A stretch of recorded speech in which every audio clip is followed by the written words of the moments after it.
Welcome back. It's time now to take a look at the top business stories. Insurance house raises foreign ownership limit.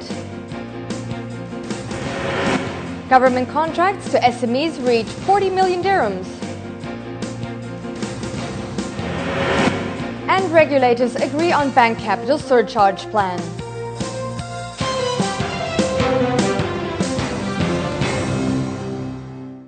Let's look at the UAE stock markets. They ended mixed today. The DFM lost 1.1% to close at 1,521 points.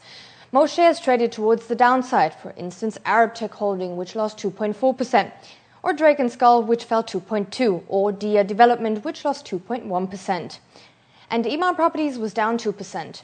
Emirates MED was among the few gainers with a plus of 0.7%.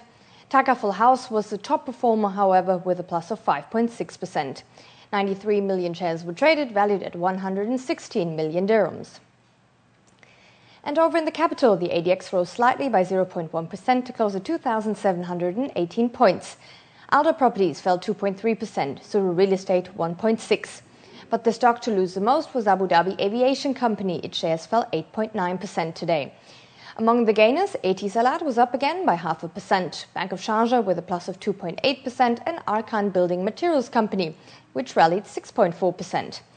46 million shares were traded, valued at 82 million dirhams. And let's now look at the GCC equity markets. The country's main benchmarks ended mainly lower today.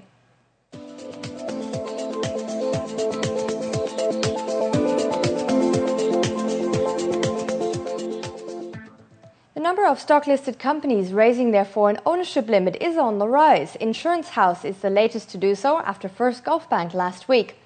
The Abu Dhabi-based insurance company, during an extraordinary general meeting, agreed to raise the cap on foreign ownership to 25%, just days after its public listing on the ADX. The move comes as firms seek to help the UAE gain emerging market status from index provider MSCI.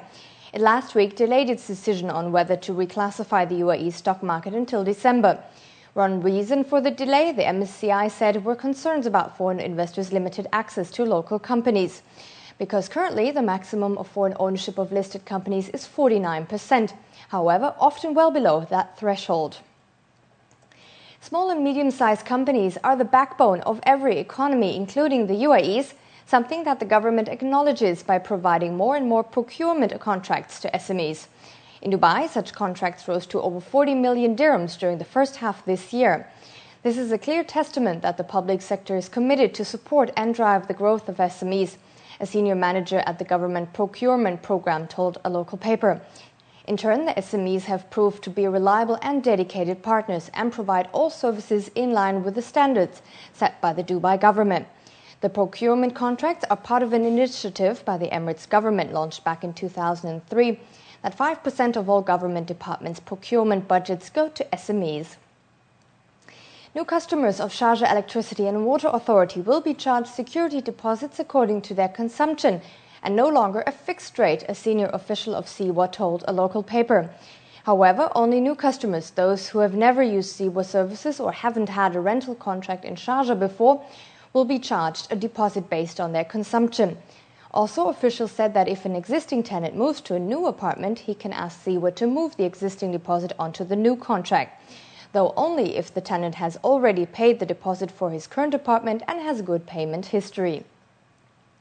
And in our fast financial news, the UAE posted a surplus of 250 million dirhams in its trade balance with Saudi Arabia in April. That's according to a report by Saudi's Department of Statistics and Information.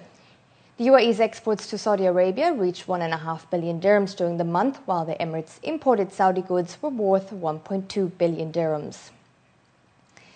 The first phase of Motor World Abu Dhabi is scheduled to be fully operational by October. Developer Alder Properties said in its latest construction update that the first phase of the project was already leased to car dealerships.